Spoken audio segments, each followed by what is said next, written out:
السلام عليكم ورحمة الله وبركاته دمان أخيارتا إن هودا نقد داوني سميل باجوكتان وقت كس أجوكتان ومركلة برامج كيني إن تحناها إن تضبات كيبا إن اسكودين إن قضبض مركز أقومي همسن إن كردع ودنك قديسي دي بسو أنا إذا كوغس قرال هذا كل قضاء سمر والبسو قلاي مركا إن كلنتي وعن وناكسن لما أخيارتا قيمة إخايا له إن برنامج كعاوة إن وحكو سابسين هاي إن تضبات كان إن دعوين كدعي ودنك إن سومالي قديسة إن أيام كسوق قادن دونا إن برنامج إن سيدا عادة هيد إن وحا إغلا قيب قلا أو سيدا أدنوغا براتين إن أناغو إن شبكة ورباهنتا بنادري .net.org iyo sahan media oo isku wada duuban waxa barnaamijka ila daadinaya saaxiibkayga Cabduqaadir Zeen oo asagana ku sugan dalkaasi Turkiga magaaladiisa Ankara insha Allah taala waxaan rajeynayaa qodobo xiiso leh oo aad ka bogan doontaan inaan barnaamijkan idinku soo qaadi doono oo aad yani si fiican aad ula socon doontaan waxaan idinka codsanaynaa walaalaha qaaliga ee barnaamijka ku xiran in aad walaalaha kale aan fursad u helin daawashada live-ka ama tooska in aad idinka gaarsiisaan oo aad share gareysaan si barnaamijyada xiisaha leh ee had iyo jeer anaga halkan aan ugu diyaarino oo u gaaro marka insha Allah taala waxaan iminka qadka Facebook oo hadda ku jiro saaxiibkayga Cabduqaadir Zeen oo aan rabo barnaamijka aan ku soo xiro si barnaamijkan aan u gudo galno oo caawa aan filayo qodobo aad iyo aad u xiiso badan raali aad ka noqon doontaan insha Allah taala in aad yani ka daawan doontaan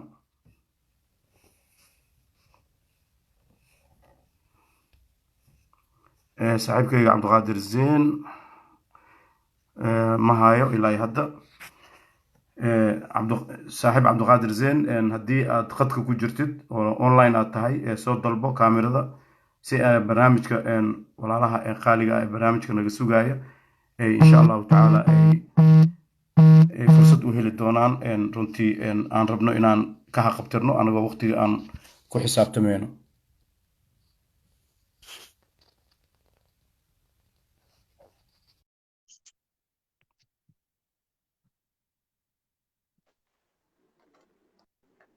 السلام عليكم ورحمة الله وبركاته.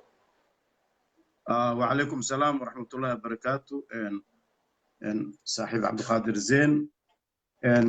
وكاغا مهد علنا برنامج إن قيب كنقطة عاوة سيدا أن أصحابتا كحرا فيسبوك قيبتين أما موقع أنا كلنا هاي فيسبوك بنادر.org بنادر.net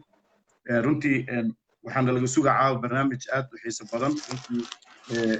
oo ka hadlaya siyaasadda iyo arrimaha soo kordhay ee waddanka gudihiisa marka insha Allah taala marka ugu horeysa ku soo dhawow insha Allah taala kadibna barnaamijka ayaan guda gali doonaa waa dhawahay waa ku salaama adiga iyo dhammaan akhyaarta sida tooska ah noo daawanayso dhammaantiin waxaan idin leenahay habeen wanaagsan soo dhawaada waxaana idinka codsanaynaa in aad barnaamijkan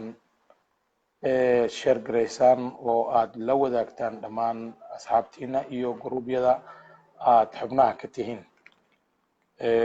soo dhawaada Cusmaan adiga aad iyo aad u mahadsan tahay saaxiib Cabduqaadir Zeen sida aan la wada socono toddobaadkan ama maalintii shalay waxaa magaalada London ku geeriyooday Allah u naxariistay rugcadaagii suxufigii qaaliga ahaa Soomaalida aad u wada taqaanay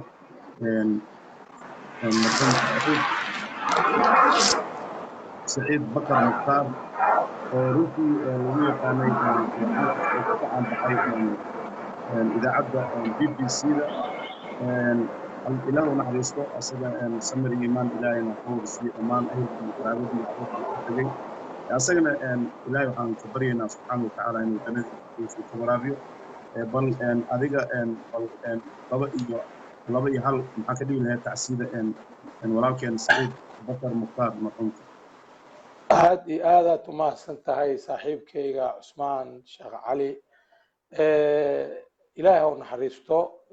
saciid bakar mukhtaar oo saakay ku geeriyooday magaalada london ee dalka britain runtii waa sidaa aad sheegtay saciid bakar mukhtaar wuxuu ahaa daa saxafi may maqashaa mii maqashaa ها si fiican lagu cusmaan maqlaa mii maqashaa ها waa ku maqlaa mii maqashaa cusmaan ani waa ku maqlaa Cabdiqaadir cusmaan mii maqashaa waa ku maqlaa Cabdiqaadir halo waa ku maqlaa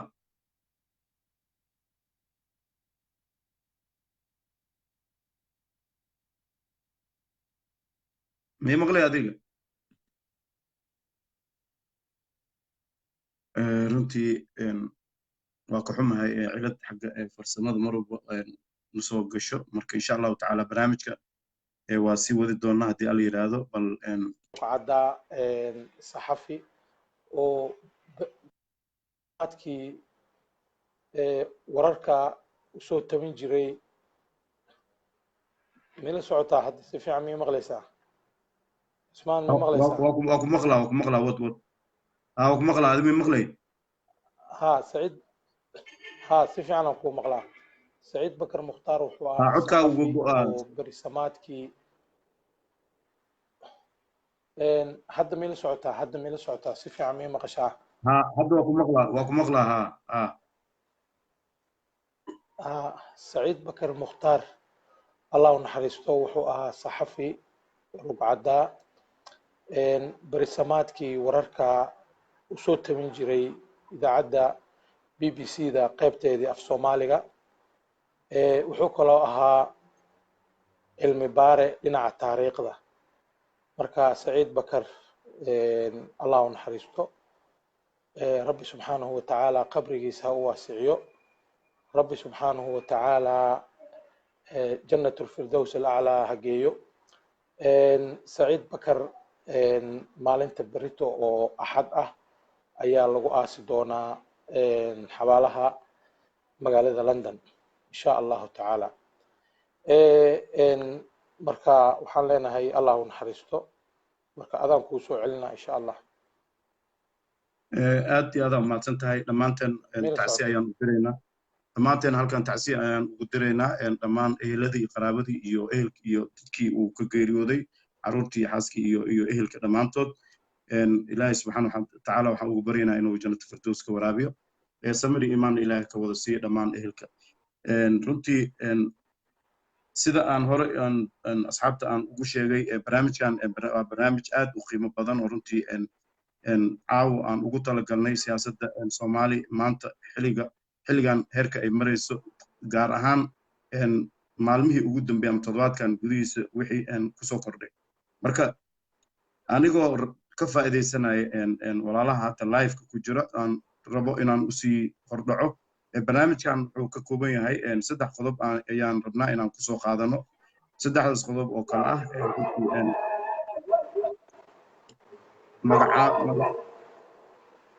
codkaaga xogaa buuq waaye hadda mii maqashaa si fiican mii maqashaa marmara xogaa qaylka yareys okay hadda ka waran mii maqashaa si fiican ku maqlaa adoo ay maqashaa si fiican ku maqlaa anigana anagoo waqtiga faa'iideysanayno barnaamijkan caawa wuxuu ka kooban yahay 3 qodob oo runtii aan isleenahay dadka Soomaaliyeed la socda xaaladda waddanka si fiican ay ugu dheragsan yihiin u baahan in laga munaaqashoodo oo laga hadlo oo runtii aragti oo midaysan laga yeesho marka kulay insha allahu tacaala barnaamijka hadda ayaan bilaabaynaa 3 qodob oo aan isleenahay caawa barnaamijka isa gool ayuu leeyahay ayaa waxaa ka mid ah magacaabidda uu magacaabay madaxweynaha jamhuuriyadda federaalka ee Soomaaliya mudane maxamed cabdullaahi farmaajo magacaabid uu magacaabay gudoomiyaha gobolka banaadir oo sidaan ognahay ka geeriyooday xilkaas marxuum cabdiraxmaan cumar cismaan injineer yariisow qodobkaas ayaa ka mid ah waxaa kaloo ka mid ah sida soomaalida ama caalamka dhan lagala wada socdo doorashooyinkii ka dhacay magaalada kismaayo xarunta jubbaland oo runtii aad iyo aad u xiiso badneed oo warar badan oo dheeraad ah oo runtii aan rabno inaan halkan ugu falanqeyno ayaa ka mid ah waxaa kaloo ka mid ah dowladda federaalka soomaaliya oo maanta ayadana isla maanta soo saartay qodob ah inay diidan tahay in qoraal ka soo baxay ururka midooda africa ay doonayaan wadamada kenya iyo soomaaliya isku haysta badda inay dhexdhexaadiyaan oo arrintaas dhexdhexaad ay ka sameeyaan marka insha allahu tacaala qodobadaas ayaa ka mid ah marka runtii waxaan mar labaad ku leeyahay saaxiibkii cabdiqaadir zeen soo dhawow sidee u aragtaa magacaabidda uu madaxweynaha uu magacaabay 22 bishan agost madaxweynaha jamhuuriyadda federaalka soomaaliya master farmaajo inuu magacaabay cumar maxamed filish oo horey uu ahaan jiray hogaamiyadii waddanka ku talin jiray gaar ahaan dhinaca waqooyi muqdisho dhinacan wadajir iyo qarkiinley marka adiga see u aragtaa magacaabidda madaxweynaha uu magacaabay maxaase laga filan karaa horta magacaabista gudoomiyaha gobolka banaadir ahna duqa magaalada cumar finish magacaabistiisii wax cusub ma aha markaad fiiriso wuxuu ku yimid nidaamka waddankan u degsan 4.5 yariisow allah u naxariisto waa dhintay waxaa lagu bedelay isla nin beeshiisa ah waa sida caadada nidaamka 4.5 ka ku dhisan marka kasoo kow cumar finish wuxuu soo ahaay iyo howlihii hore uu soo qabtay kasoo kow cumar finish wuxuu kasoo jeedaa isla beesha uu ka dhashay allah u naxariisto yariisow taas waa midda kale hadda kama hor dhici karno waxa laga filayo iyo waxqabadka uu la imaan doono laakiin howlo badan oo culculus ayaa sugayo oo yani howlihii yariisow uu ka tagay inuu dhammaystiro waxa sugayo waxaa ka mid ah xasilinta magaalada muqdisho waxaa sugayo magaaladan oo aad moodid in yani wax badan ay isku dhex yaacsan tahay inuu magaaladan dib uu u soo celiyo oo xaaladeedii iyo deganaanshaheedii iyo kala dambeynteedii inuu wax ka qabto marka wax badan ayaa laga sugaa laakiin magacaabistiisii waa sida aan kuu sheegay laguma soo xulin khibrad aqooneed iyo macnaha waxyaalo kale laakiin xulista oo lagu soo xulay waxa waaye nidaamka 4.5 ka maadaama uu ka soo jeedo beesha uu yariisow ka dhashay marka qaabka markaad fiiriso 4.5 ka haddii nin wasiir xilka laga qaado wasiirkaas xilka laga qaaday ama wasiirka uu dhinto isla nin beeshiisa la keenaa macnaha waxa waaye hebel ka qaad hebel u dhiib waaye in adeerkiisa ama nin isla beeshaas ka soo jeedaa qabanayo taas horta waa mid jirto waaye oo aan la iska indhatiri karin marka laakiin arrimaha waxqabadka waa howl kale oo aan hadda ka hadli karin taas jawaabta mustaqbalka ayaan ogaan doonaa wuxuu la imaan doono iyo wuxuu bedeli doono iyo wuxuu saaxada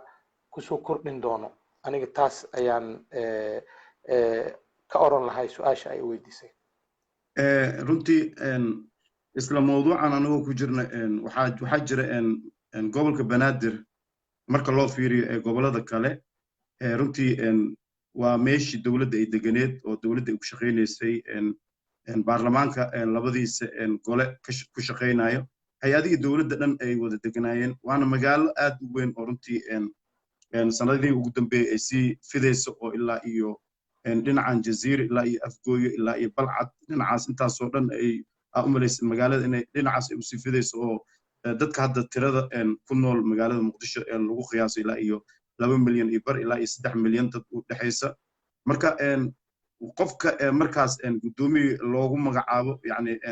runtii xil oo aad culus inuu yahay ayaan dareemaynaa dad waxaa degan sheeganaya gobolka banaadir xuquuqdeeda oo runtii dhahaya gobolka banaadir kuma laha masalaad aqalka sare iyo xuquuq oo federaal oo gobol ahaan yani arrimahaas ay ka tabanayaan oo sida idaacadaha iyo meel walbo dad mas-uuliyiin ah inay yani arrimahaas ay ololeynayaan marka maxaas leedahay cumar finish arrimahaas oo wax uu ka qaban karaa wallahi su-aasha ay weydiisay horta su-aal muhiim waaye gobolkan banaadir haddii dib u laabano taariikhdiisii dhibaato badanaa ka soo dhacday dulmi badanaa ka dhacay gaboodfal badanaa ka dhacay xadgudubyo badanaa ka dhacay xalkaas waxaasoo dhanna waxaa lagu xalin karaa oo lagu iloobi karaa dulmigii ka dhacay dhibaatadii ka dhacday in gobolkan cadaalad lagu maamulo yacni gobolkan dadka degan oo ilaahay subxaanahu watacaala uu ku abuuray in xuquuqdoodii si siman oo dhammaystiran ay u helaan afka waxaa ku dhufatay dad aan ku lahayn matalaad ayagoo oo u dhashay gobolkaas oo yacni magac iyo maamuus ku lahaan jiray weligeedii haddana maanta aan ku lahayn matalaad aqalka sare taasoo kale waa arrin runtii aad iyo aad u foolxun waa arrin aan wanaagsanayn xitaa dowladnimada soomaaliya ay sheeganayso uma fiicna maxaa dhacay markaad aragto dowladnimada adduunyada waxaa laga fiiriyaa yacni meelo badanaa laga fiiriyaa dowladdaas meelaha ugu waaweyn laga fiiriyo waxa waaye shacabka ay dowladda maamusho si siman dowladda ma ugu adeegtay ayuu caalamka fiiriyaa haddii maalan dowladda ay shacbigeedii ay ugu adeegto si cadaalad daro ah adduunyada wax qiimo ah ma siinayo marka dowladda ayaday dan u tahay in gobolkan si hufnaan ay ugu adeegto oo shacabka gobolka deganna si siman ay wax ugu qaybiso dowladday dan u tahay maxaa dhacay sumcad ayay ku yeelanaysaa dalka gudihiisii iyo dibadda marka muqdisho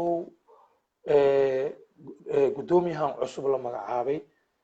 waxa laga sugayo loo baahan yahay waxa waaye in shacabka gobolkaas degan dadka asal ahaan gobolka ka soo jeedo in yacni si siman uu ugu adeego si siman uu ugu adeego waxaan ka wadaa fursadaha shaqada ee gobolka ka soo baxayo dad kale oo gobollo kale ka soo jeeda maxaa dhacay hadalkaas yani waxaan ka wadaa miyla socotaa cusmaan marmar uu iga istaaga caman aan ujeedaa waxaan ka wadaa hadalkaas shaqooyinka ama kasoo baxa shaqo miyla socotaa cusmaan hadda okay tahay wax yar oo go'ay wad wado fursadaha shaqo ee gobolka ka soo baxo in si siman loogu qaybiyo bulshada deegaankaas gobolka banaadir ku nool macnaha in aan loo rarin masalan gobol kale nin gobol kale u dhashay in fursad shaqo uu ka helo gobolka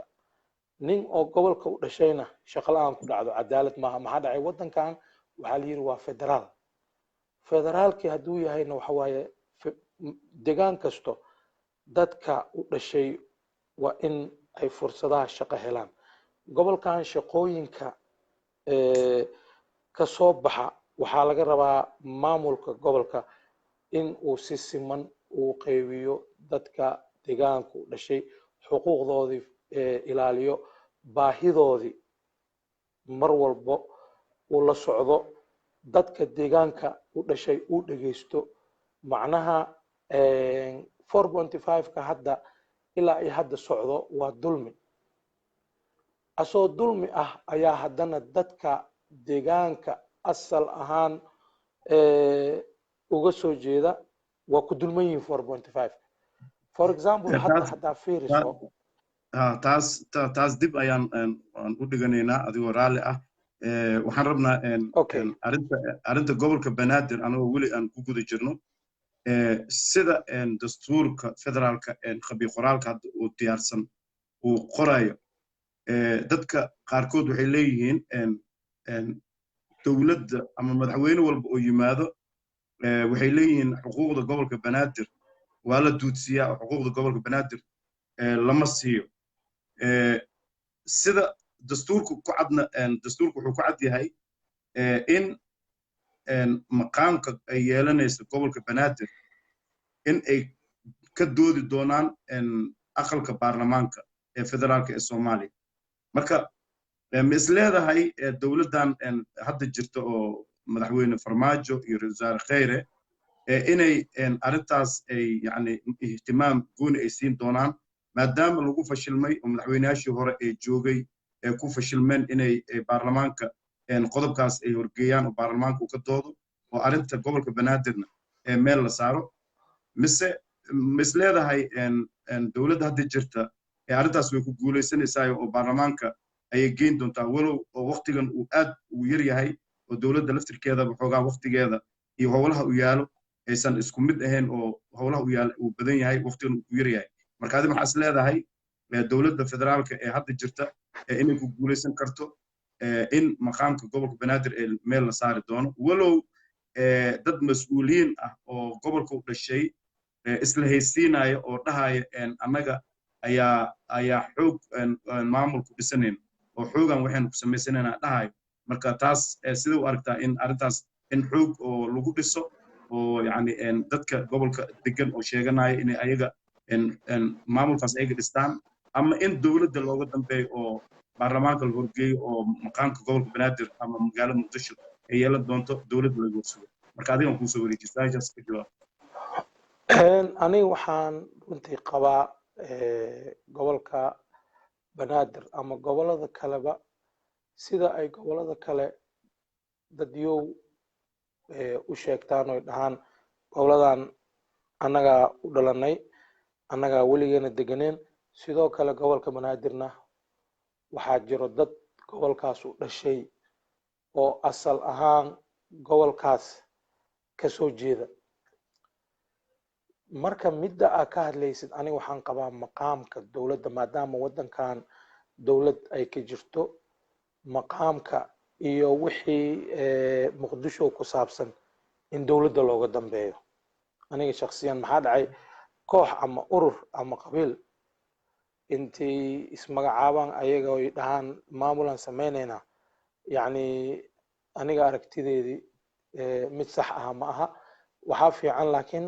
in dowladda loogu dambeeyo, dowladdana ay dhegaysato dadka deegaanka. macnaha ay dhegaysato waxaan ka wadaa rabitaankooda inay tixgeliso. markii maqaam laga hadlaayo ama oo gobol laga hadlaayo arrintiisii khaas ahaan gobolka banaadir xalkiisa wuxuu ku jiraa in ay cadaalad ka dhacdo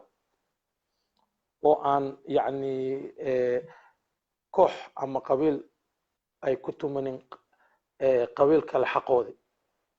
ilaan gobolkan waa la ogyahay dadkii deganaay sidii loo deganaay taariikhda wax walba waa la hayaa. wax gedisan oo cusub ciddii la timaadana waxa waaye waxay noqonaysaa cadaalad daro. marka waxaa muhiim ah oo wax sax ah maadaama waddankan ay dowlad ka jirto dowladda inay noqoto cidda gogosha fidinayso oo arintaas ka shaqaynteeda iyo maamulkeedii cidda يعني waxaa ka wadaa inay dowladda waxaa ka wadaa aan u qaatay hadalkaaga in dowladda ay processkan ay u gudbiso aqalka baarlamaanka labada aqal aqalka hoose iyo aqalka sare in ay go'aan ka gaaraan masiirka uu gobolka banaadir uu yeelan doono mustaqbalka taasaa ka wadaa ha baarlamaanka waa inuu ka imaadaa habkii iyo nidaamkii gobolka banaadir iyo xeerarkii lagu maamuli lahay waxa waaye dowladdana waxaa laga sugaa waxa waaye cadaalad intaas leeyahay maxana qabaa'ilo ma filaayo iyadoo dowlad ay jirto qabaa'ilo inay xeer iyo nidaam iyo maamul ay keenaan macnaa xoogaa arinta wax camal ay noqonaysaa wax fawda camal aada umahadsan tahay cabdiqaadir zeyn anagoo isla qodobkan gobolka banaadir ku jirno waan qodobka hadda kolley su-aasha ugu dambeysa aan kaa weydiinaya waxay tahay sida aan ognahay ilaah u naxariistay guddoomiyihii hore gobolka banaadir engineer yarisow wuxuu sameeyey runtii horumar ballaaran uu ka sameeyey gobolka banaadir sida qof walba uu xasuusto guddoomiyaashii horena ayagana sidaas oo kale waxbay sameeyeen asagana ilaa intuu soo gaarsiiyey ma isleedahay runtii heerka uu yani yarisow engineer yarisow uu gaarsiiyey guddoomiyaha cusub gobolka banaadir cumar filish runtii meeshaasuu ka qaadi doonaa oo intaas meel ka sii fog ayuu geyn doonaa ma kula tahay daraajadaas ma qabtaa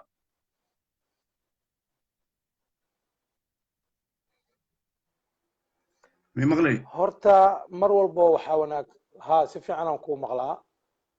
horta waxaa wanaagsan rajada ilaahay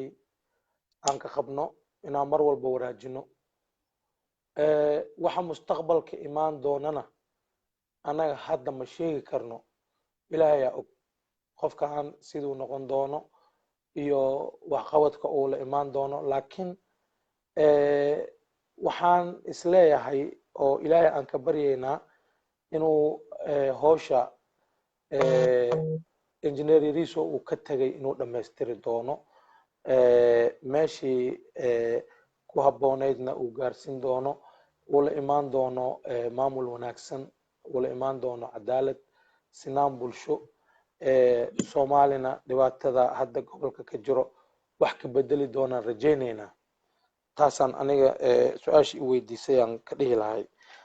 laakiin waxa ay mustaqbalka imaan doono kama hadli doono laakiin ilaahay ha ka dhigo kii deegaanka iyo dadka anfaca insha allah aada umahadsan tahay walaalaha qaaliga ah runtii waxaan filaa su-aalihii iyo jawaabihii uu bixiyey walaalkeena cabdiqaadir zeyn in insha allahu tacaala aad ka bogateen oo aad fahanteen isla barnaamij anagoo ku jirno waxaan u gudbaynaa qodobka labaad oo aan marka hore aan idin soo gudbinay oo ahaa doorashadii ka dhacday maamul goboleedka jubbaland magaaladiisa kismaayo sida aan la wada socono maamulka jubbaland xilligiisii ugu dhammaaday bishii agost waxaa lagu balansanaa in doorasho la qabto xildhibaanaa lasoo doortay guddi doorashooyinaa la sameeyey waqtigii loogu talagalay ayaa howshii ay yani sidii loogu talagalay ayay u dhacday laakiin waxaa isweydiin mudan oo mufaaja ay noqotay oo dadkii ka yaabiyey isla magaalada gudaheeda in laga sameeyey laba baarlamaan oo iska soo horjeeda kadib markii ay u cuntami weysay musharaxiintii u istaagi rabay inay xilkaas madaxweynimada jubbaland isku soo sharaxaan u cuntami weysay sida uu dowladdii hore uu hogaaminayay mudane axmed madoobe sida uu maareeyey oo howsha u waday ayay u cuntami weysay marka dad badan oo beesha caalamka iyo dowladda federaalkan ay arrintaas ay walaac badan ay ka muujiyeen marka isku soo wada duub marka waxaa dhacday marka in laba qaybood laba xildhibaan oo iska soo jeedo oo golo baarlamaan iyo laba guddoomiye la sameeyo taasoo markii dambe dhalisay in madaxweyne axmed madoobe dib loo doorto markii saddexaad musharax xildhibaan xidig asagana sidaas oo kale in asagana qayb ka mid ah magaalada Kismaayo asagana lagu doorto maalinta ku xigtayna la doortay isla magaalada Kismaayo lagu doortay qayb ka mid ah Cabdinaasir Seeraar marka isku soo wada duub bal doorashooyinka Jubbaland ka dhacay bal inta aad ka ogtahay bal ka waran bal sida arrinta u socoto iyo sida loo maareeyay horta Kismaayo meesha la dhahayo ama meesha hadda loo yaqaan Jubbaland markaan taariikhda dib u jeclayno tan iyo burburkii dowladdii dhexe Kismaayo waxay ahayd goob lisriixriixay kooxa imaanaysaa koox kala riixaysaa haddana koox kala imaanaysaa koox kala riixaysaa saasay ahaan jirtay meel xasiloon oo yacni maamul degan ka jira ma ahayn marka xoogaa yar hadda nidaamkan iyo deganaanshahan dadkii dib u soo noqday waxa keenay waxa waaye macnaha meeshiyo awood ciidan oo ciidamadii Afrikaanka iyo ciidamo meesha laga abaabulay ayaa keenay taasna runtii ciidamo ajnabi yani weligeeda ma lagu noolaan karo in weligeeda ay ciidan magaaladaas ii joogto ma dhici karto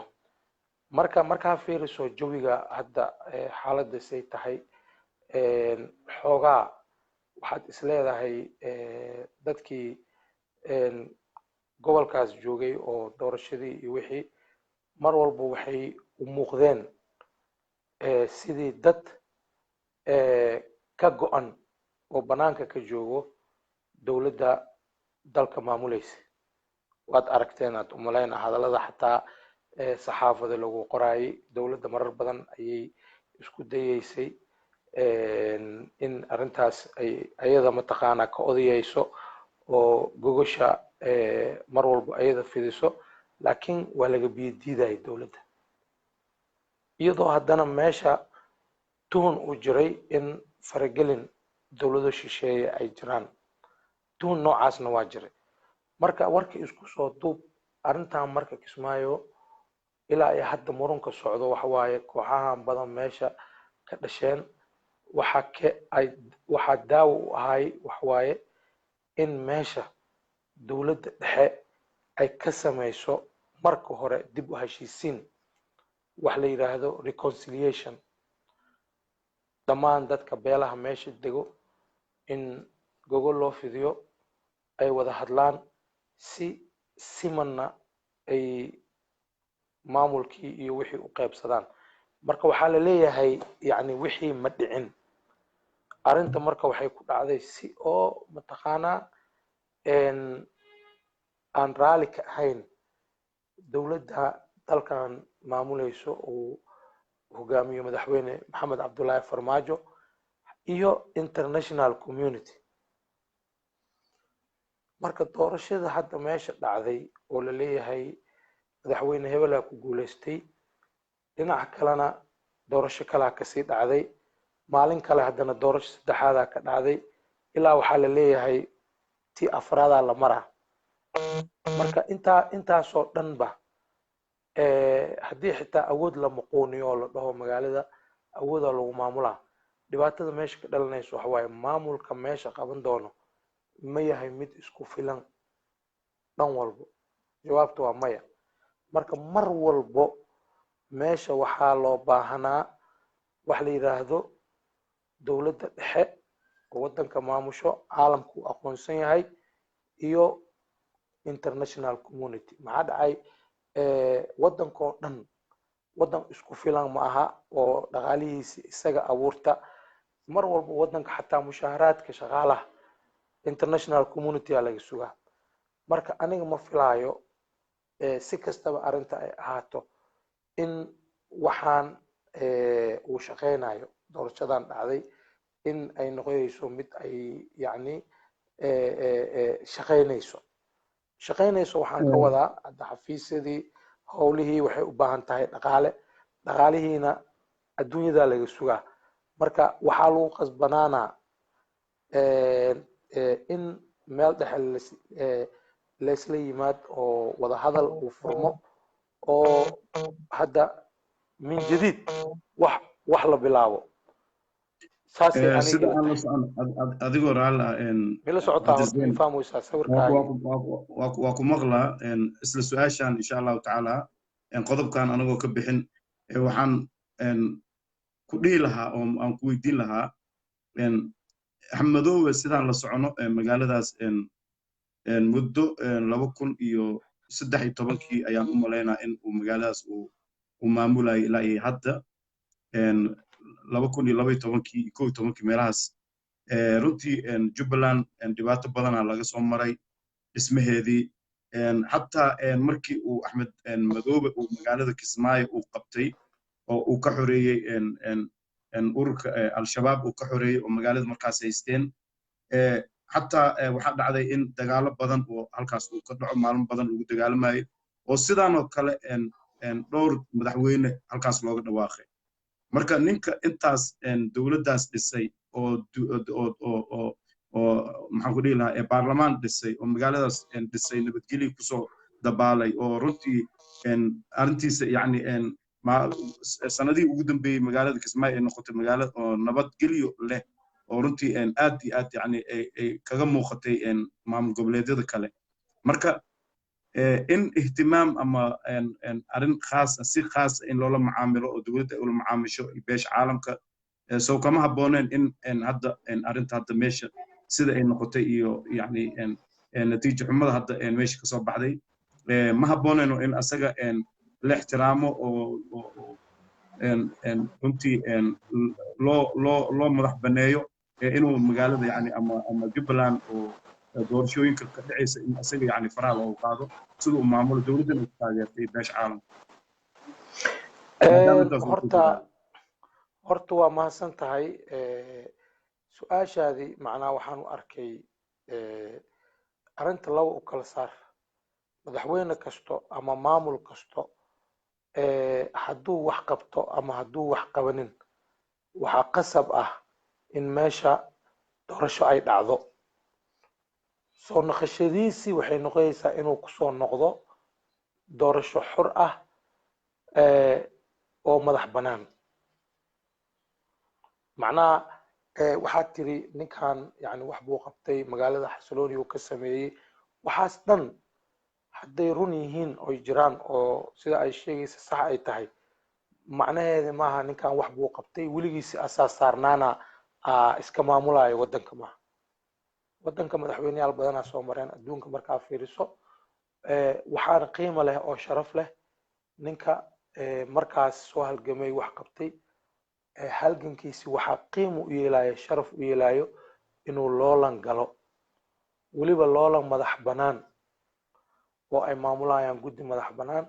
loolankaas uu ku guulaysto si sharaf leh kusoo noqdo ama si sharaf leh ugu dego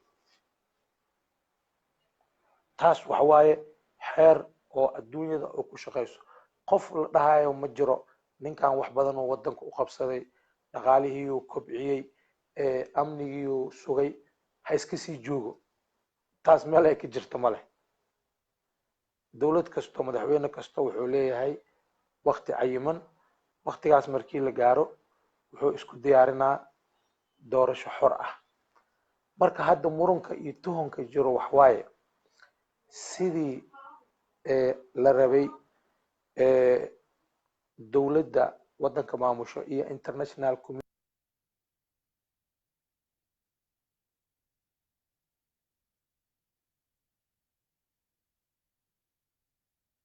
cabdiqaadir may maqli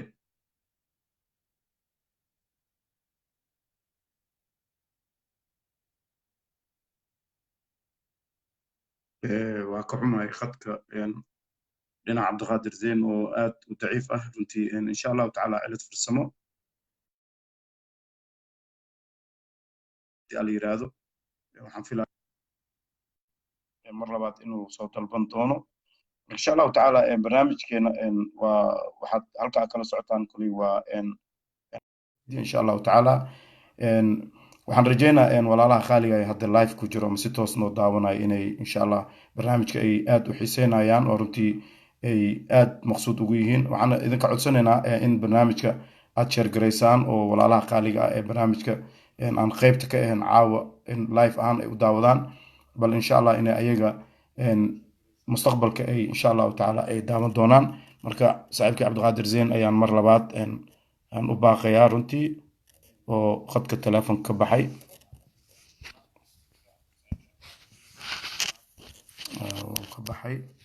cabdiqaadir soo dalba mar kale marka insha allahu tacaala barnaamijka qeybihiisa dhexe ayaan maraynaa insha allah waxaan rajeynaynaa runtii qodobkan inaan si aad aan u falanqeyno qodobo kale oo xiiso leh insha allahu tacaala aan ugu sii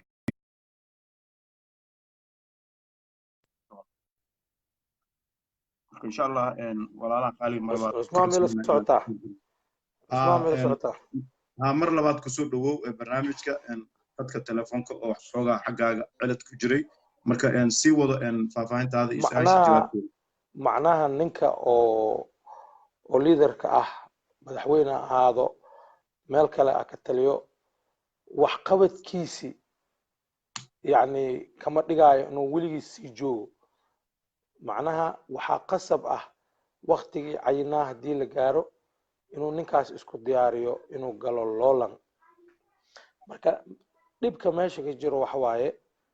sidii dawladda wadanka ka talisa iyo international community sidii ay rabeen wax uma dhicin cilada meesha waaye maxaa dhacay guddi doorasho meeshan dad badana isoo sharaxeen musharaxiinta xuquuqdoodii ma heleen mid daahfuran ma ahayd su-aalooyin badan ayaa la isweydiiyey dowladdana markiiba waxay kasoo saartay warcad oo ay leedahay doorashadaas natiijada kasoo baxdo ma aqoonsanihi ayay tiri dowladda si toos ah marka hadalkaagii haddii aan mar kale dib ugu celiyo oo jawaabta aan soo koobo waxa waaye معناه وحقبت كستو قفك دول يمادو معقول واي إن لدهو أحمد مدوي أمنيجيو سوغي معقول واي إن لدهو أحمد مدوي نظام كلا دنبين يوحو كاني وحسنا هدي أن تجرينون نحن صح واي لكن تاس لفتر كذي يعني فرصة مؤمسين يسو إنه سيجو سنة كلا وإنه إسكو دياريها إنه لولان مدح بنان حر oo isaga aan shaqo ku lahayn guddi madax banaan inay imaado marka mugdigan ku jiro arintan hadda sida waxa ay u muuqdaan waxay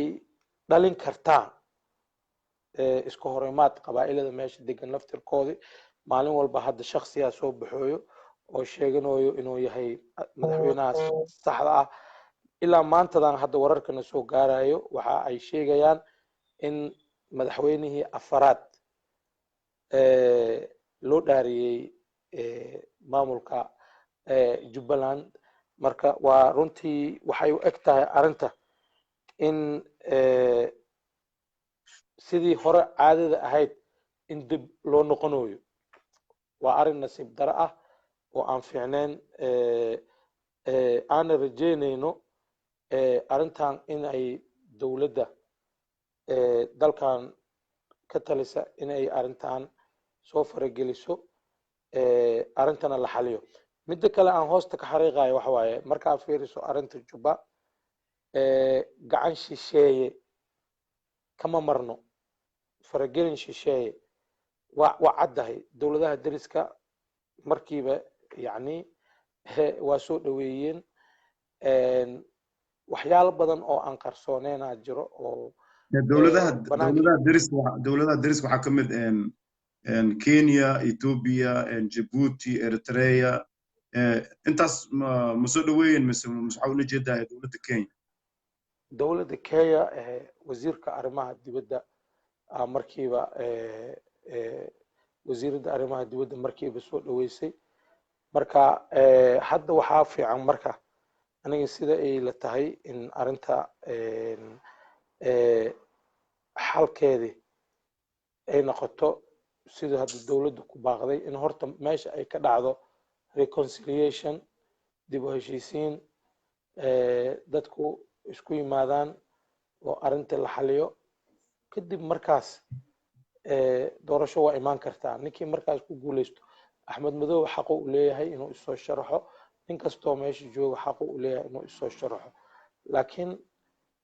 xaq looma laha in waddankan madax banaanidiisii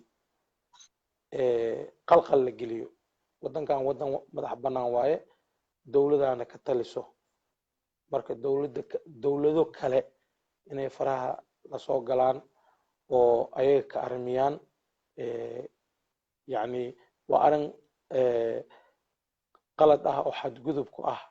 madax banaanida Soomaaliya aniga intaasaan ka leeyahay aada mahadsan tahay koley qodobkan si fiican u kala dhigtay waxaan rajeynaa walaalaha qaaliga ah ama asxaabta ku xiran barteena Facebook inay aad ay u fahmeen oo runtii ay qof walba fikradiisa asagoo oo xor u yahay laakiin haddana fikradaha way kala duwanaan karaan laakiin waxaan filaa inay intii macquulka ah aad jawaab macquul ah siisay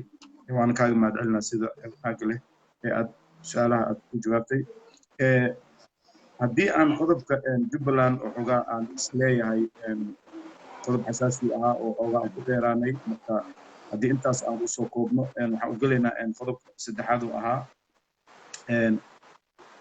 maanta waxaa dowladdu waxay ku dhawaaqday dowladda federaalka Soomaaliya waxay ku dhawaaqday in codsi kaga yimid ururka midowga Afrika codsigaas oo ah in dowladda federaalka Soomaaliya iyo dowladda Kenya oo in muddo ahba urguf oo xagga dhinaca badda ay ka dhex taagneed oo dowladda Kenya waxyaabo badan ay samaysay oo culeysyo badan dowladda ay ku saartay oo xitaa ilaa iyo hadda doorashadii Jubbaland ka dhacday waa dowladda keliya oo statement oo sida dowladda Soomaaliya oo kale mar walba hadba wixii markaas ka dhacaya ay waraaqa ay soo saareen sida wasaaradda arrimaha gudaha Soomaaliya oo kale marka culeyskaas waxay ugu dan lahaayeen in dowladda federaalka Soomaaliya inay xoog yani pressure ay ku saaraan marka codkaaga waa gooy cusbo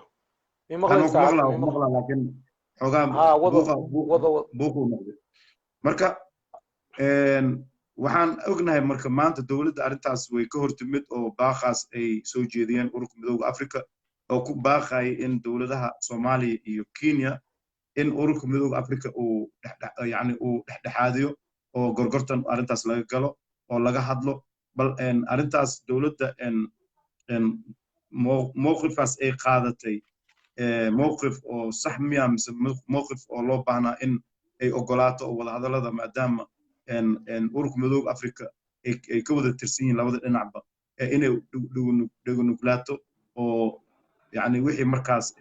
halkaas ka soo baxo iyo wadahadallada ay ogolaato mise waxaas leedahay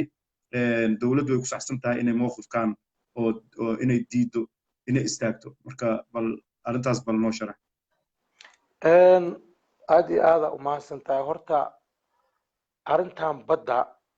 waa imtixaankii uu adkaay dowladdan uu madaxweyne ka yahay Cabdullaahi Farmaajo ay soo marto waa imtixaan adag waay arrinta baddana markaa fiiriso sida hadda dowladda ay u maamushay iyo waddada ay u martay waa waddada ugu saxda ah waay wadda sax ayay dowladda ay ku socotaa maanta go'aankii ay dowladda qaadatayna waa go'aan fayow oo saliim ah arrintan waxaa la geeyey maxkamadda caalamiga dowladda mowqifkeedu waxa waaye inay ku qanacsanaan doonto go-aankii ka soo baxa maxkamadda caalamiga dowladda waxay aqoonsan tahay maxkamaddaas marka welwelka iyo orodka Kenya markaa fiiriso horta arrintan asal ahaanteedii waa mid ku salaysan dhaqaale meeshaan baddaan aad arkaysid waxaa dowladda Kenya u qorshaysnay in meeshaan batrool iyo gaas iyo adduunyo ay meeshaas ka rabto waxayna og tahay ayada ay welwelka qabtaa in meeshaan haddii maxkamadda la tago maxkamadda caalamiga in dowladda Soomaaliya loo saxiixi doono ay noqon doonto inay dowladda ku guuleysato dowladda Soomaaliya marka Kenya waxay isku dayaysaa waddo kasto waddadan hadda ay soo martay waan arrinta in lala galo oo yacni xoogaa heshiis oo labada dowlad lagu xalinayo waan noocaas ah laakiin Soomaaliya waa diiday sababta maxaa waaye waxaa la wada ogsoon yahay haddii laga bixiyo siyaasad iyo adduunyo kale in baddaas ay leedahay Soomaaliya ay weligeedna lahaan jirtay muranku ma jiro saas awgeedii dowladda waxay ku qanacsan tahay in maxkamadda laga warsugo maxkamadda caalamiga in laga warsugo marka Kenya hadda waxay ku jirtaa geed dheer iyo geed gaab dhinac walba ay wareegoysaa sidii arrintan wadda kale loo furi lahay laakiin dowladda ma aqbalayso wadda kale ama waan laga galo marka waxaan ku leeyahay dowladda mowqifkeedii maanta waa mowqif sharaf leh هذا ما تنتهي عبد القادر زين إن إسلام موقف كان إن شاء الله تعالى موضوعا أنا وجود جرنا إن سؤال كلا يا جرتو أو إسلام موضوعا سيدا أن أجنهي إن دولة وحيلة هاي إن معارض بدن أي لذا هاي أو أبدين إن لنع إن برلمان كحبنا كترسن أو حلبانا إن يودت كلا أو قبائل هب قبائل أي معارض جوين دولة أو تاني أي كربين كواين يماملو أو أيجان الساس وكلا دولة إن كم معارض سن أو أيجان الساس وكلا تنود أي كواين مركا isku soo wada duub waxaan ku magacaabeynaa mucaaradan ku wada magacaabeynaa dhammaantoodba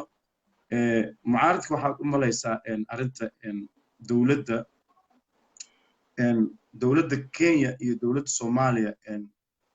arrinta dhex taalo waxaan u malaysaa inaysan ayaga kala jecleen mararka qaarkoodba ay dowladda Kenya ayba taageerayaan oo mowqif kasta oo dowladda Kenya ay taagan tahay ayaga yani ay leeyihiin dowladda Kenya ayaan la safanahay si dadban ama si toos ahba ha u dhacdee sida aan la wada socono mar walba oo dowladda la rabo in la mucaarado shirar wuxuu ka dhacaa magaalada Nairobi pressure badan oo dowladda lagu saaraya jiro xilli wasiir ayaa jiro oo hadda ka hor dowladda diyaarada laga soo celiyay xildhibaano ayaga oo dowladda Kenya iyo maamul goboleedyada ayaga ka amar qaato oo shirar badan hadda kor ka sameeyna loo fasaxo in magaalada Nairobi shirar ay ku qabsadaan oo siday doonaan ay u tagaan marka arrintaas marka dadka Soomaalida maxay raad ku reebi doontaa mustaqbalka maadaama Soomaalida hadda dowladda mucaaradnimadeeda in ilaa heerkaas inay gaaraan oo dowladda Kenya oo bad Soomaaliya oo leedahay ay haweysanayso oo dhinac walba ay ka raadinayso inay xoog iyo xeelad ay u adeegsato marka dadka mucaaradka oo mucaarada dowladda federaalka bal arrintaas ayaga maxaa ka dhihi lahayd oo dowladda Kenya ama si dadban ama si toos ah ay taageersan yihiin horta aad iyo aada u mahadsan tahay arrinta horta mucaarid iyo muxaafid markiin ka hadlayno waxaa la rabaa inaan horta ka run sheegno macnaha waddankan soomaaliya la yiraahdo dowladnimadiisii haddaa la dhisoyaa dowladnimo soomaali haddaad maqashid hadda dhismihiyaa lagu jiraa tilaabaa loo socdaa dastuurka soomaaliya qabyo waaye howlo badanaa dhiman marka horta magaca mucaarid oo la yiraahdo ani waxaan qabaa in magac kale loo raadiyo erey bixin la suubiyo aniga aragtideedan ka hadlooyaa mugtahay mucaarid markii la sheegayo waxa waaye waddan dhisan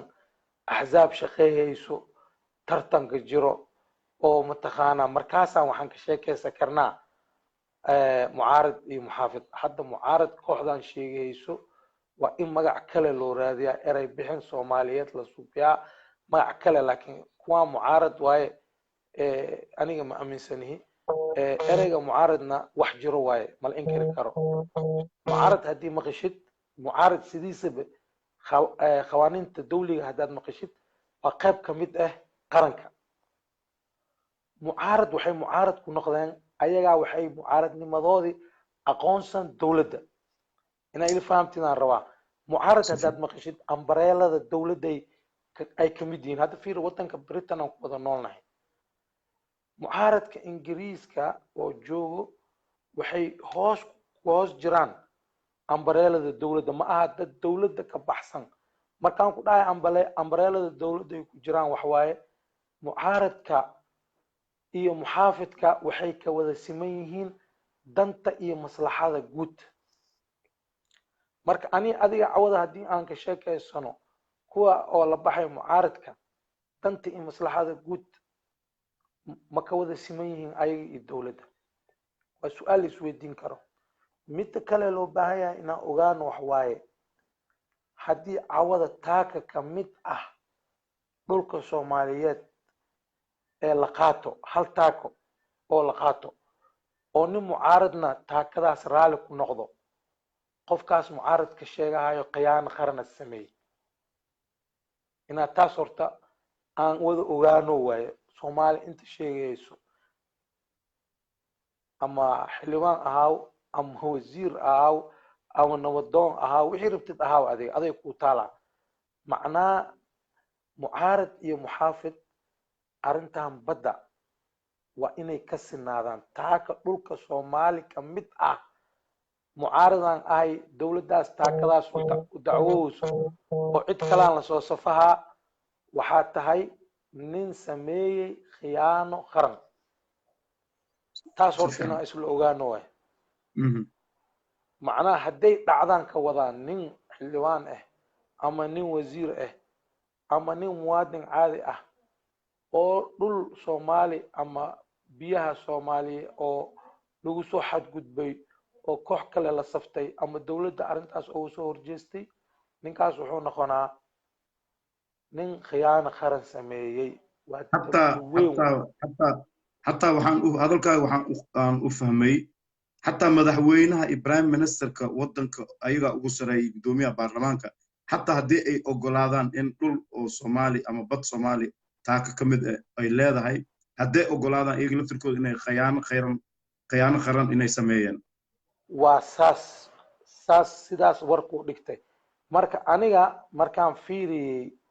orodkan iyo sheekooyinkan mucaarad hebel ninaa inta ka hadlay aniga markaan fiiriyey arrinta gunta hoosaan ka fiiriyey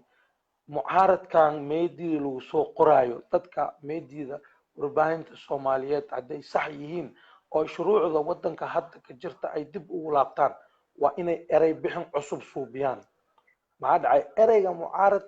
wuxuu ka jiraa wadamo dhammaystiran howlahoodii yacni dastuurkoodii axsaabtoodii wada shaqeynayo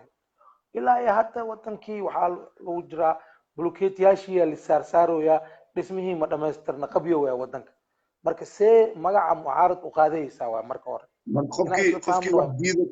marka qofkii dowladda kasoo horjeedo ama wax diido oo dan shaksi u diido xataa mucaaradaan dhehina marka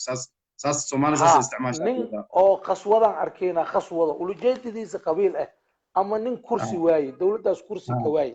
waxaas rabi in wasiir laga dhigo xildhibaannimaas rabi ama kursi as hay jiriyaa laga qaaday isla markii waxaa loo qoraa saxafiga oo qoraay waxaas dhaha hebel hebel oo mucaaradka ka mid ah mucaaradka waxaa loo yaqaanaa kuwa wax dhisaayo markaad maqashid adduunyada aan ku nool nahay caalamka horu maray mucaarad markaad maqashid maxaa macnihiis mataqaanaa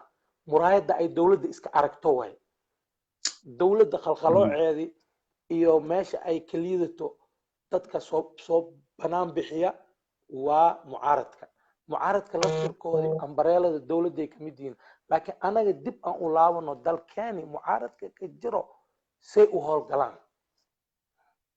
howlgalkoodii haddii dhahna aniga shaksiyan mucaarad ma dhihi kari maxaa haddii dhaho mucaaradaa dalkeena ka jiraa nin beenlowaan noqonaa aniga shaksiyan baraha bulshadan wax ku qorqoraa oo nin oo yani warbaahinta bulshada ka mid ahaan ahay haddii soo qoro beri oon dhaho mucaaradka dowladda federaalka yani beenaan sheegoya anina beenaan isku sheegoya dadka oo akhrisahayna beenaan u sheegoya waa inaan raadiyaa erey bixin cusub magacana usubii waay reality aan ka hadlooyaa mugtahay macnaha inaan magac cusub aan raadiyo waayo on dhaho kooxdaan maxaa magacaas aan u bixiyo ama aan u bixiyo maxaysato ama kooxda dowladda diidan laakiin mucaarad erey carabi waaye isla english haddii loo bedelo isla magacii leewa macnihii la yeelahaa luqadaad rabdid ku bedel marka waxaa loo baahan yahay soomaalida inay arrintaas si qoto dheer ay u fiiriyaan oo ay uga fikiraan marka taaka dhulkan soomaaliya ka mid ah ama badda soomaaliya ka mid ah waxa waaye mucaarad kuwa loo bixiyey iyo kuwa muxaafidka ahba waa inay ka sinaadaan gorgortan ma gelayso sidoo kale waxaan halkan ka sheegaa taaka dhulka kenya ka mid ahna soomaaliya xaq uma laha inay ku xadgudbaan biyaha kenya ama dhulka kenya waa la og yahay baddan inay soomaaliya leedahay kenya orodkeedii iyo mataqaanaa cawaadkeedii iyo kheelideedii waxa keenay waxa waaye waxay og tahay in maxkamadda caalamiga haddii la tago in lasoo dhihi doono biyahaan soomaaliya iska leh laakiin arrintaa maxaa keenay mataqaanaa kala daadsanaanta soomaali oo afar geed kala saaran soomaaliya oo calamo badan samaysatay soomaaliya oo magacyo la baxday soomaaliya oo qabiil u kala safan daciifsanaantaasaa waxaa keentay in lagu soo damco lagu soo hinguriyeysto baddan waxaa la ogyahay kaluunna waa dhex daadsan yahay malaayiga adduunka ugu qaalisan waxna waa ku jiraa shidaalna waa dhex fadhidaa waa ku dhex aasan yahay marka damacaasaa keenay adigana waxaa lagu arkay inaad tahay mataqaanaa libaax oo dhintay oo korkiisa ma aragtay wixii xayawaan duurka ku noolay ku dhex boodboodayaan ku kor boodboodayaan marka taasaa la ogaada aad iyo aad aa mahadsan tahay maadaama waqtiga uu gabagabo yahay oo insha allahu tacaala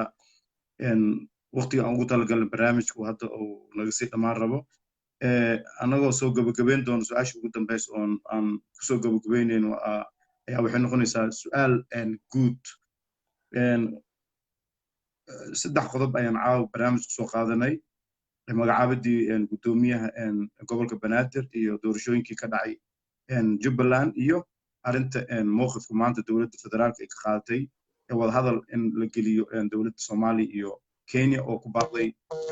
baaqeen qaar ka mid a wadamada midowda africa marka isku soo wada duub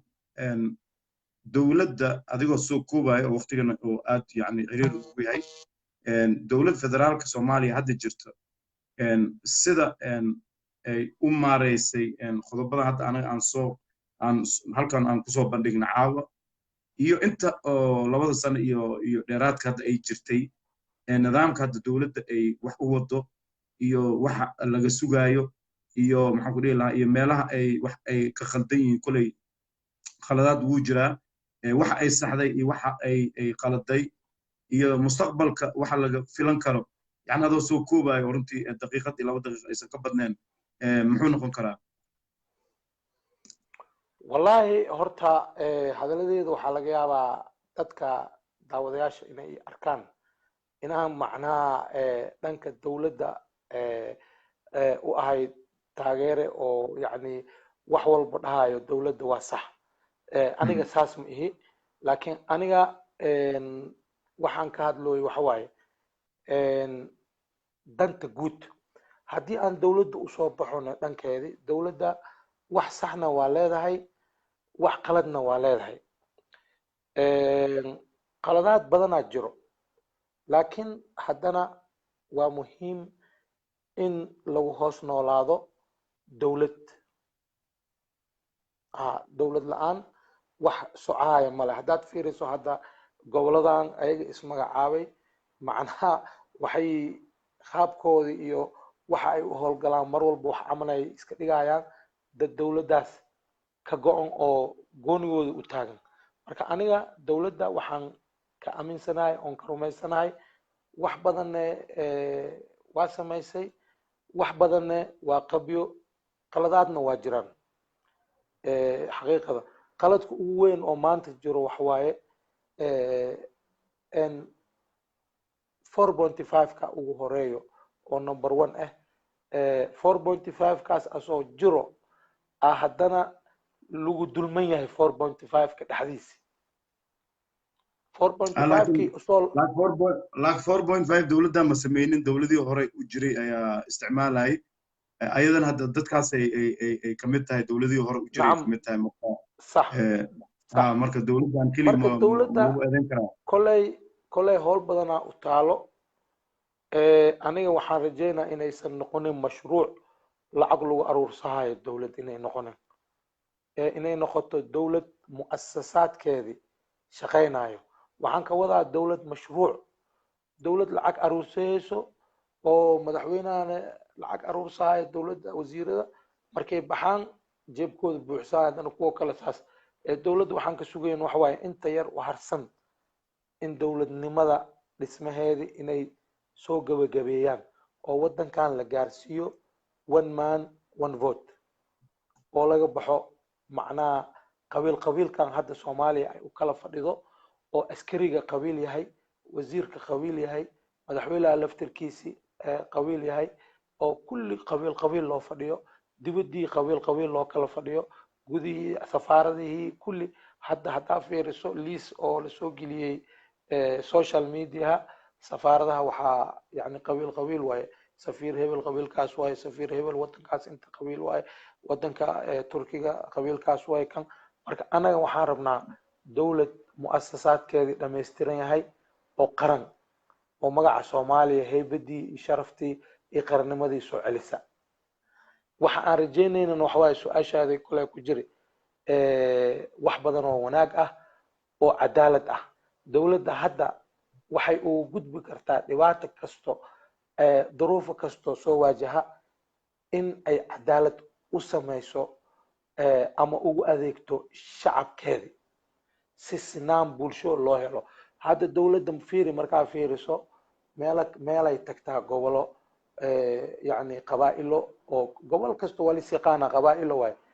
wasiir hebelaa baxaa ama ra-iisul wasaaraha baxaa dhowr bilood wuxuu ku maqan yahay gobol يعني دولة لفتر كذا waxay sameynaysaa tanaasulaad dad baa shirar la galaa sidoo kale waxa la rabaa dadiyooga kale ayagana wax tabanaya ama waxa naga maqan dhahayo ayaga laftirkooda inaan la iska dhaga tirin oo ayaga laftirkooda la dhageysto baahidoodii dad waxa jiro oo xuquuqdoodii yani Soomaalinimo dhanba la tirtiray oo dawladda aan waxba ku lahayn عن يعني كموقنين أنا لشيء لكن الدولة وحي كمشغولة يسا دتك لهايو دتك قبائل كي هو بسناي أود كل هاي دلك وبري كمان يعني هدي دولة دتكاس أي إسكتلة ترتو أو جبهة الدنيا أبور ماي kuwa kalena sidoo kale xaq ma laha haddaysan hubaysneen haddaysan haysanin mataqaanaa maleeshiyaad soo xaq uma laha ayaga laftirkooda baahidooda in la dhegeysto soo waddanka uma dhalanay marka dowladda waxaa la rabaa in ay geesi fulinaya cadaaladda iyo sinaanta inay noqoto haddaysan waddankan cadaalad lagu maamulin oo iska noqoto compromises la sameynayo oo mar beel hebel loo tanaasulayo mar kale haddana beel hebel xagga loogu tagayo oo kuwa kalena laiska dhaga tiraayo waxwaaye waxay noqonaysaa jug meeshaa joog aada umahadsan tahay waqtiga oo nagu yar darteeda insha allah waqti badan ayaan barnaamijka aan soo wadnay qodobadii iyo wixii dadkii walaalaha qaaliga ahaa barnaamijka nala socdayna ay runtii ay aad yani aan filayo inuu aad yani ay u deeqay oo su-aalihii iyo jawaabihii halkan ka dhacay ay maqsuud ay ugu noqdeen marka kelmadda ugu dambeysa oo barnaamijka aan kusoo gabagabeynaysid bal mar labaad aan kugu soo celisay barnaamijka aan soo xir walaalaha horta waxaan ka raaligelinaynaa anaga waxa waaye barnaamijkeeni falanqeen sida anaga aynala tahay